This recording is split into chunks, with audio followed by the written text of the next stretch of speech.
بسم اللہ الرحمن الرحیم۔ السلام علیکم دوستو، آج ہمارے ساتھ بہت ہی خاص مہمان موجود ہیں، مولانا ریحان صاحب قاسمی، امام خطیب مسجد ابراہیم گرانڈ اسٹریٹ اور نائب سیکریٹری جمعیت علماء کلکتہ۔ سب سے پہلے ہم اپنے چینل پر مولانا کا بہت بہت استقبال کرتے ہیں۔ آج ہم مولانا سے کچھ سوالات کریں گے۔ ناظرین تو ویڈیو کو پورا ضرور دیکھیے گا اور کمنٹ میں اپنی رائے بھی ضرور دیجیے گا۔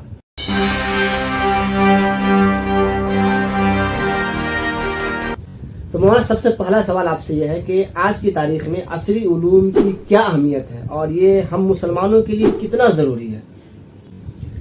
جزاکم اللہ خیرہ۔ سب سے پہلے تو میں آپ کا شکریہ ادا کرتا ہوں کہ آپ نے اپنے پلیٹ فارم سے مجھے اپنی بات رکھنے کا موقع دیا۔ آپ کا سوال انتہائی اہم ہے کہ عصری علوم مسلمانوں کے لیے آج کے حالات میں کس قدر اہم ہے۔ یہ ایک تفصیل طلب موضوع ہے، لیکن میں کوشش کرتا ہوں کہ خلاصہ کے طور پر کچھ بات آ جائے۔ عصری علوم کے سلسلے میں یہ سمجھنا چاہیے کہ اگر مسلمان اس دنیا کے اندر صحیح مقام اور صحیح عزت حاصل کرنا چاہتے ہیں تو ان کے لیے ضروری ہے کہ وہ عصری علوم میں جتنی بلندی تک وہ پہنچ سکتے ہوں پہنچے۔ اور یہ بات ہماری نہیں ہے، بلکہ اس وقت عالم اسلام کے مشہور مفکر شیخ الاسلام حضرت مولانا مفتی محمد تقی عثمانی صاحب دامت برکاتہم نے ایک مفصل مضمون میں اس بات کی نشاندہی فرمائی ہے کہ مسلمان اگر اپنی عظمت رفتہ کو پانا چاہتے ہیں، جو ان کی کھوئی ہوئی عزت ہے اس کو حاصل کرنا چاہتے ہیں، تو یہ ضروری ہے کہ وہ عصری تعلیم میں اعلیٰ سے اعلیٰ مقام حاصل کریں۔ اس کے بغیر صحیح عزت حاصل نہیں کر سکتے ہیں۔ بہت سے ہمارے بھائی یہ سمجھتے ہیں کہ عصری علوم سے مسلمانوں کا کوئی لینا دینا نہیں ہے۔ یاد رکھیے کہ اگر آپ اسلامی تاریخ کو تھوڑا بھی جانتے ہو اور اس کا آپ جائزہ لیں گے تو آپ کو یہ پتہ چلے گا 150-200 سال پہلے خلافت عثمانیہ اور اس سے بھی پہلے چلے جائیں تو جتنے بھی علوم ہیں، خاص طور سے جو عصری دینی علوم میں تو مسلمان ہیں ہی، لیکن جتنے بھی اس وقت عصری علوم دنیا میں رائج تھے اس وقت اس میں مسلمانوں کا غلبہ رہا اور ہمیشہ مسلمانوں نے اس کو لیڈ کیا ہے اور مسلمانوں نے اس کی قیادت کی ہے۔ جب سے مسلمان عصری علوم میں پیچھے ہوئے ہیں تو ہم لوگ دنیا میں بھی پیچھے چلے گئے ہیں اور دین میں بھی پیچھے چلے گئے۔ لہذا اگر ہم لوگ اپنی کھوئی ہوئی عزت، کھویا ہوا مقام حاصل کرنا چاہتے ہیں تو مسلمانوں کو بہت ہی پلاننگ کے ساتھ، منصوبہ بندی کے ساتھ عصری علوم میں کمالات حاصل کرنا ہوگا۔ اور یاد رکھیے کہ یہ دنیا جو ہے اس وقت فن کو پہچانتی ہے، صلاحیتوں کی قدردان ہے۔ اگر آپ کے اندر صلاحیت ہے آپ ترقی سے کوئی چیز آپ کو روک نہیں مولانا جیسے ہمارا سوال یہ ہے کہ عصری علوم کا ایک الگ نظام ہے اور دینی علوم کا ایک الگ نظام ہے۔ جیسے مدرسوں کا جو قیام ہوا تو اس میں زیادہ تر 99% تو یہ ہے کہ صرف دینی علوم پڑھائے جاتے ہیں، عصری علوم نہیں ہے۔ اور جو ہمارے اسکول کالج ہیں تو وہاں پر زیادہ تر ایسے ہیں کہ 99% صرف عصری علوم ہے، دینی علوم نہیں ہے۔ تو ان دونوں کو ایک ساتھ کیسے لایا جا سکتا ہے؟ یہ بھی بہت اہم سوال ہے اور یہ ہم لوگوں کی بدقسمتی بھی ہے کہ یہ جو علوم کی تقسیم ہوئی، علوم دنیا اور علوم دین، حقیقت یہ ہے کہ یہ تقسیم ہی غلط ہے۔ اللہ کے نبی صلی اللہ علیہ وسلم سے یہ بات ثابت ہے۔ آپ نے فرمایا علم نافع کی آپ نے دعا فرمائی، جیسے قرآن میں اقرا ہے دوستوں، مطلقاً اقرا ہے جی، تو علم نافع جو بھی انسانیت کے لیے کار آمد علم ہو وہ علم نافع ہے، اور جو غیر نافع ہے اس سے پناہ مانگی ہے جناب رسول اللہ صلی اللہ علیہ وسلم نے۔ اب رہی بات یہ کہ اس وقت جو عصری علوم اور دینی علوم کے درمیان ایک حد فاصل ہے اور ایک بہت بڑا کہنا چاہیے گیپ ہے، اس گیپ کو کس طرح سے دور کیا جا سکتا ہے؟ یا پھر آپ نے یہ سوال کیا کہ جہاں پہ عصری علوم ہے تو صرف عصری علوم ہے، دینی علوم ہے تو صرف دینی علوم ہے۔ مطلب ہے جیسے دینی علوم ہے لیکن بہت برائے نام ہے، بس ایک علم کی حد تک وہ اس کو حاصل کر رہے ہیں۔ جی بات صحیح ہے۔ تو اس کے لیے ایک تو یہ ہے کہ یہ کسی ایک آدمی کے کرنے کا کام نہیں ہے، یہ تو ایک اجتماعی پلاننگ اور منصوبہ بندی سے ہی ہو سکتا ہے۔ جس وقت ہندوستان متحد تھا اور پھر بعد میں الگ ہوا تو اس وقت کئی طرح کے نظام تعلیم یہاں پہ بھی نافذ ہوئے اور پاکستان میں بھی اس کو رائج کیا گیا، لیکن بہترین نظام تعلیم اور بہترین نصاب تعلیم وہ تھا جس میں ایسا نصاب تیار کیا گیا تھا جس کے اندر ایک بچہ اگر میٹرک پاس کرتا ہے لازمی تھا ہر ایک کے لیے میٹرک پاس کرنا، جس میں ضروری ہے کہ وہ عصری علوم میں بھی ایک حد تک وہ اس قابل ہو جائے گا کہ آگے وہ بڑھ سکتا ہے، اور میٹرک تک پہنچتے پہنچتے دینی علوم میں بھی اس کو ایسی مہارت، ایک تو دین کا ضروری علم اس کے پاس آ جائے، اور اگر اس کا ذہن پھر اگر دینی علم میں مکمل آگے بڑھنا چاہے تو پھر اس کے لیے وہ راستہ کھلا ہوا تھا۔ لیکن افسوس یہ کہ یہ نظام ہم لوگوں کے یہاں چل نہیں سکا۔ اب یہ ہے کہ ہندوستان کے پس منظر میں اگر ہم لوگ دیکھیں گے تو ہم لوگوں کو اس کے لیے بڑی محنت اور جد و جہد کرنے کی ضرورت ہے، اور علوم جہاں پر عصری علوم پڑھائے جا رہے ہیں وہاں پر ضروری ہے کہ دینی علوم کو ایک مناسب انداز میں شامل کیا جائے، اور وہ صرف جو چند چیزیں آج کل جو رسم کے طور پر بھی دین کی پڑھائی جا رہی ہے۔ آپ کو دیکھیں گے کہ شہروں میں خاص طور سے جو مکاتب چل رہے ہیں صبح میں یا چاہے شام میں 1 گھنٹہ 2 گھنٹہ کا جو نظام ہے جی وہ کہاں تک کامیاب ہے؟ شہروں میں جو خاص طور سے آپ دیکھ رہے ہیں جو دینیات کا نظام چل رہا ہے، کئی ادارے قائم ہوئے ہیں جو اسکول کے بچے کو خاص طور سے دینیات پڑھانے کی ایک کوشش کر رہے ہیں۔ دیکھیے یہ کوشش تو بہت اچھی ہے الحمدللہ، اور اس کو سرے سے میں اس کا انکار نہیں کر سکتا اس کی افادیت کا، لیکن جہاں تک میرا اپنا ذاتی تجربہ اور مشاہدہ ہے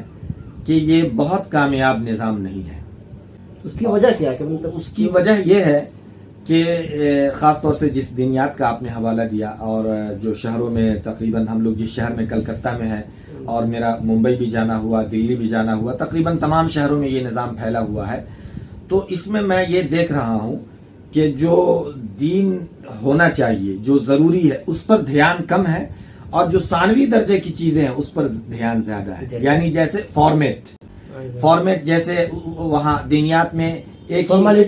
فارمیلٹی نبھایا جا رہا ہے، مثلا یہ کہ اس کو عربی زبان ہے، اس میں اردو زبان ہے، اس میں دعائیں ہیں، اس میں حفظ صورت ہے۔ اب میں تجربہ یہ کیا کہ ایک بچے کو قرآن دیکھ کر پڑھنا نہیں آ رہا ہے، تجوید کے ساتھ، صحت کے ساتھ نہیں آ رہا ہے، لیکن زبانی اس کو چند صورتیں یاد، یہ تو مقصود نہیں ہے اس کا۔ اور مولانا اس چیز کو میں نے بھی محسوس کیا، میں ابھی خود کسی ادارے سے جڑا ہوں تو میں نے چند بچوں کو دیکھا ہے جو تقریباً 6 مہینے سال بھر سے پڑھ رہے ہیں، لیکن انہیں اردو ایک لائن تک ٹھیک سے پڑھنا نہیں آ رہا ہے۔ اور اگر جیسے اس کو مطلب مثال کے طور پر اسے سورہ فاتحہ تو یاد ہے، لیکن اگر ہم بورڈ پر اسے مالک یوم الدین لکھ دے رہے ہیں تو وہ اس کو نہیں پڑھ پا رہا ہے کہ یہ مالک یوم الدین ہے، تو وہ جو رٹ تو لیا ہے لیکن اسے تلفظ کی پہچان نہیں ہے حروف تہجی کے اعتبار۔ ہاں تو وہی ہے کہ کلاس وائز ہو رہا ہے اور پڑھایا جا رہا ہے ایک کے بعد دوسرا، اور جلسے کیے جا رہے ہیں، لوگوں میں یہ شو آف کیا جا رہا ہے، لیکن حقیقت یہ ہے کہ اس سے نیت تو اچھی ہے، لیکن جس طریقے سے محنت ہونا چاہیے، یا پھر یہ کہ اس میں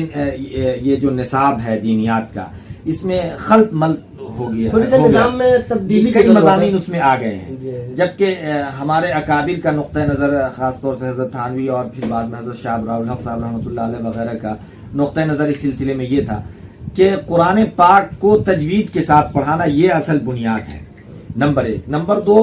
چونکہ ہمارے ہندوستان کے اندر جو اسلامی معلومات اور اسلامی تعلیمات کا ایک بہت بڑا ذخیرہ جو ہے اردو زبان کے اندر ہے، تو اردو زبان اس کو صحیح طریقے سے آنا چاہیے، بالکل سلاست جی۔ اگر کسی بچے کو قرآن صحیح پڑھنا آ رہا ہو، اردو زبان صحیح پڑھنا آ رہا ہو، پھر عقیدے کی وہ باتیں، فکر اسلامی اور دینی مزاج میں پختگی، یہ اس کا معاملہ تربیت سے ہے، ذہن سازی سے ہے۔ اگر آپ نے کسی بچے کی ذہن سازی کر دی دینی اعتبار سے، اس کے مزاج میں دینی اعتبار سے پختگی پیدا کر دی، اس کی فکر کو اسلامی فکر میں آپ نے ڈھال دیا، اور اس کو تجوید کے ساتھ قرآن پڑھنا آ رہا ہے، اردو زبان سے اس کو واقفیت ہے، انشاءاللہ وہ گمراہ نہیں ہوگا، وہ کہیں پہ بھی چلا جائے گا۔ اس چیز کو میں نے بھی محسوس کیا۔ اور اگر آپ اس کو رٹا دیجئے، 10 کلاس پڑھا دیجئے، لیکن اس کو اسلامی شعور نہیں ہے اور اس کے دینی مزاج میں پختگی نہیں ہے، اس کو قرآن صحیح طریقے سے تجوید کے ساتھ پڑھنا نہیں آ رہا ہے، اردو زبان اس کو صحیح طریقے سے نہیں آ رہا ہے، تو بس ایک ظاہراً تو اس کی شکل و صورت دیندار والی ہو جا رہی ہے، یا وہ کلاس پڑھ کر آ جا رہا ہے، لیکن اس کا جو فائدہ حاصل ہونا چاہیے وہ روح نہیں آ رہا۔ اچھا، میرا ایک سوال اور ہے، یہ ہے کہ شہروں میں لڑکیوں کی تعلیم کے لیے جو مدارس قائم ہو رہے ہیں، خاص طور سے کلکتہ میں ہم رہتے ہیں، تو یہاں میں نے دیکھا ہے، تو اس کی کس حد تک اس کی ضرورت ہے، اس بارے میں کیا خیال ہے؟ اس بارے میں جو ایک تو یہ ہے کہ کثرت سے لڑکیوں کے ادارے قائم ہو رہے ہیں، اور اس میں وہی سلیبس کم و بیش داخل نصاب ہے جو درس نظامی کا ہے، اس میں کچھ حذف اضافہ کیا گیا ہے، کچھ تخفیف کے ساتھ، جی تخفیف کے ساتھ، میرے خیال میں یہ تجربہ اب تک جو میرا اپنا ذاتی تجربہ ہے، اور میں نے لڑکیوں کے ادارے کے نظما حضرات سے، منتظمین سے، شیخ الحدیث سے میرا ذاتی تبادلہ خیال ہوا، ان حضرات نے بھی اس سلسلے میں اپنے تحفظات کا اظہار کیا کہ یہ بہت کامیاب تجربہ نہیں ہے، جو خاص طور سے جو عربی کی کتابیں پڑھائی جا رہی ہے، ایک لڑکی وہ بخاری شریف پڑھ رہی ہے، مشکات شریف پڑھ رہی ہے، ہدایہ پڑھ رہی ہے، لیکن اس کو بنیادی مسائل سے واقفیت نہیں ہے، اب اس کو دیکھیے طہارت کے مسائل اب معلوم آپ دیکھیے نہیں نا ہے۔ کہ جس نظام کو ہم لوگ پڑھ کے آئے ہیں 8 سالوں میں، جی اسے وہ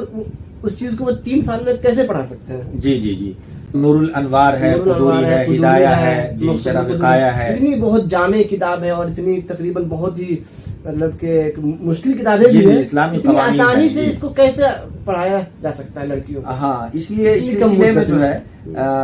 ہمارے اکابر کا نقطہ نظر جو تھا، اور بہت سے علماء کا اب بھی نقطہ نظر ہے، وہ یہ کہ لڑکیوں کے ادارے تو ہوں، خاص طور سے ادارے ایسے ہوں جس میں عصری علوم ہوں، اور عصری علوم میں بالخصوص میٹرک اور اس کے بعد 12ویں کا انتظام تو ہو ہی، کہ الگ سے ان کو کسی الگ ادارے میں جوائن نہ کرنا پڑے، اور اس کے ساتھ ایک ایسا جامع نصاب تیار کیا جائے کہ اس کو عربی زبان پر مہارت حاصل نہ ہو، لیکن وہ جو اردو میں ہمارے اکابر کی لکھی ہوئی کتابیں ہیں، مثلا بہشتی زیور ہے، فتاوے کی بے شمار ہمارے اکابر کی کتاب، وہ پڑھ کر سمجھ لے۔ میں سمجھتا ہوں کہ کسی لڑکی کو اگر دینی کتابیں پڑھ کر اس کی باتیں سمجھ میں آ جا رہی ہے اور اس کا وہ حق ادا کر دے رہی ہے، کسی کو سمجھانا ہو سمجھا دے، یہی اس کا فائدہ ہے۔ اور اس کا سب سے بڑا فائدہ یہ ہوگا کہ جو آنے والی جو نسلیں ہوں گی وہ جی، تربیت یافتہ ہوں گی، تربیت کیونکہ یافتہ ہوں گی۔ ماں کی جو گود ہوتا ہے جی وہ سب جی سے جی، پہلا مکتب اور مدرسہ ہوتا ہے جی بچوں جی کے بالکل، لیے۔ قرآن تو کی صحت، عورتوں کا دیندار ہونا بہت ضروری ہے۔ بالکل، قرآن کی صحت اور اردو زبان پر عبور، اور اس میں بنیادی مسائل کو بطور اس کے کہ کتاب اور نصاب کے طور پر نہیں پڑھایا جائے۔ یعنی ایک ہوتا ہے کہ آپ بخاری شریف پڑھ کر آ گئے ہیں بطور کتاب کے، آپ سے امتحان لیا جائے کامیاب ہو جائیں گے، لیکن آپ سے مسئلے اگر عملی زندگی کے پوچھے جائے تو آپ نہ بتائیں، حالانکہ مقصود دینی علم کا یہی ہے۔ خاص طور سے لڑکیوں اور بچیوں کے معاملے میں یہ ہے کہ ان کو جو روزمرہ کے پیش آنے والے مسائل ہیں، جیسے بہشتی زیور ہے، خواتین کے احکام ہے، اس طرح کی جو بے شمار کتابیں ہیں، اس کو خلاصہ بھی ہمارے اکابر علماء نے کر دیا ہے، اس کو پڑھایا جائے۔ اور کچھ ہلکی پھلکی واقفیت، چونکہ اردو کو کما حق سمجھنے کے لیے کچھ عربی سے واقفیت ضروری ہے، تو بنیادی اور مبادی کے طور پر عربی اور فارسی کی بھی کچھ کتابیں پڑھا دی جائے تاکہ وہ کتابیں پڑھ کر سمجھ لیں۔ بس یہی میں سمجھتا ہوں کہ یہ سب سے بڑا ان کے حق میں فائدے کا کام ہوگا اور انتہائی مؤثر اور مفید قدم ہوگا۔ اچھا مولانا، آپ کا تو میں نے بہت وقت لے لیا، ایک آخری سوال آپ سے اور کریں گے کہ آپ تو شہر میں رہتے ہیں اور آپ کا بہت سارے لوگوں سے ملنا جلنا ہوتا ہے، اس میں پڑھے لکھے طبقہ کی بھی ایک کثیر جی جی جماعت ہے اور ایک علماء کی بھی ایک الگ جماعت ہے، تو ایک علماء کو عوام سے جوڑنے کے لیے جی، اسی طریقے پر جو ہمارے عصری علوم سے جو پڑھے لکھے لوگ ہیں جی، ان کے اندر اخلاقی اعتبار سے، تہذیبی اعتبار سے اور سیاسی شعور جی، کیسے پیدا کیا جا سکتا جی، ہے؟ عام سوال ہے کہ عصری تعلیم یافتہ جو ہمارا طبقہ ہے، جو جی، پڑھے لکھے لوگ ہیں ماشاء اللہ، ان کے درمیان اخلاقی نقطہ نظر سے، سیاسی اعتبار سے کس طرح سے شعور پیدا کیا جائے، دینی اعتبار سے شعور پیدا کیا جائے۔ میں یہ سمجھتا ہوں کہ ہر ایک اپنی جگہ پر، چاہے وہ ہمارا عصری طبقہ ہو یا دینی طبقہ ہو، علماء برادری ہو یا ڈاکٹرز، انجینئرز، پروفیسر، ان حضرات کی برادری ہو، اپنے اعتبار سے وہ قوم اور ملت کے حوالے سے متفکر ہیں، بھلا چاہتے ہیں، اس میں کوئی شک کی بات نہیں ہے۔ اب سوال یہ ہے کہ بھلا چاہتے ہیں لیکن کس طرح سے یہ بھلا ہو، تو اس میں ایک بہت بڑی دیوار حائل ہے، وہ یہ ہے کہ ہمارا دینی طبقہ، خاص طور سے علماء برادری اور جو عصری طبقہ ہے، ان کے درمیان ایک خلیج ہے، بہت بڑا خلیج، ایک فاصلہ ہے۔ اس فاصلے کو برج کرنا پڑے گا، اس کو پاٹنا پڑے گا، کم کرنا پڑے گا، اور پھر ان دونوں کے درمیان جب ٹیبل ٹاک ہوگا، بات چیت ہوگی، تبادلہ خیال ہوگا، ایک دوسرے کو سمجھنے کی کوشش کریں گے، تو بات آگے بڑھے گی۔ اس سلسلے کی بہت اہم کوشش ہمارے حضرت مولانا قاضی مجاہد الاسلام صاحب قاسمی رحمۃ اللہ علیہ نے کوشش فرمائی تھی، اور ملی کونسل کا قیام کا مقصد ہی یہ تھا جی کہ جو دینی طبقہ ہے ہمارا، علماء برادری کا جو طبقہ ہے اور جو عصری طبقہ ہے، ان کو کس طرح سے آپس میں قریب کیا جائے کہ وہ ایک دوسرے کے درد کو سمجھ سکیں۔ تو میں یہ سمجھتا ہوں کہ جب یہ دونوں قریب ہوں گے تو سیاسی شعور بھی پیدا ہوگا، اخلاقی شعور بھی پیدا ہوگا، اور جو ہم لوگ دور ہی سے کوئی فیصلہ کر دیتے ہیں کہ یہ تو دین سے دور ہے، پروفیسر ہیں، ڈاکٹر ہیں، ان کو کوئی فتویٰ ہم لوگ لگا دیتے ہیں، بڑی بہت آسانی سے فتویٰ لگا دیتے لیکن ہیں. حقیقت یہ ہے کہ آپ ان سے قریب بیٹھیں، بات چیت کریں تو معلوم ہوگا کہ جس طرح سے آپ کے دل میں قوم اور ملت کا درد ہے، دین کی اہمیت ہے، ان کے دل میں بھی ہے. کچھ کمی بیشی ہے تو اس کو دور کیا جائے اور آپس میں مل جل کر کام کیا جائے تو انشاءاللہ قوم کا بھی بھلا ہوگا اور ملت کا بھی بھلا ہوگا. اور آخری بات، میں آپ نے سوال نہیں کیا لیکن میں اپنی طرف سے اس میں ایڈ کرنا چاہوں گا کہ مسلمانوں میں اس وقت جو میں سمجھتا ہوں کہ سب سے بڑی کمی ہے وہ یہ ہے کہ منصوبہ بندی ہمارے پاس نہ تعلیمی اعتبار سے ہمارے پاس منصوبہ بندی ہے، نہ سیاسی اعتبار سے منصوبہ بندی ہے، نہ سماجی اعتبار سے کوئی منصوبہ، بس تنظیمیں قائم ہو رہی ہیں ادارے، لیکن کوئی پلاننگ نہیں ہے، کار کی تقسیم نہیں ہے، کاموں کو بانٹا ہوا نہیں ہے. لیکن دیکھیے دنیا کے اندر جو ہمارے ہی ملک میں جو ہم سے بہت ہی مائنورٹی میں ہے، کم آبادی ہے، لیکن ان کی منصوبہ بندی دیکھیے تو کسی بھی اگر آپ تاریخ کا جائزہ لیں گے بطور ہسٹری کے، اگر آپ جاننا چاہیں گے کسی بھی قوم کی ترقی کو، تو آپ کو ملے گا کہ وہی قوم دنیا میں ترقی کر پائی ہے جس کے پاس منصوبہ اور پلان رہا. تو مسلمانوں کو چھوٹی ہی سطح پہ صحیح منصوبہ بندی اور پلاننگ کے ساتھ کام کرنا پڑے گا. اس کے بغیر ہم لوگ چاہے آج ادارہ قائم کر لیں، جلسہ کر لیں، جلوس کر لیں، کامیاب ہو جائیں گے، ترقی یہ مطلب خیال خام کے سوا کچھ نہیں ہے. ٹھیک ہے کہ آپ کا بہت بہت شکریہ، آپ نے مجھے وقت دیا. انشاءاللہ پھر آگے آپ سے بھی پھر کبھی ملاقات ہوگی تو اس سلسلے میں اور بھی بہت ساری باتیں کرنی تھی. انشاءاللہ. ویڈیو بہت چھوٹا ہوتا ہے. جی جی جی، شکریہ، بہت بہت شکریہ.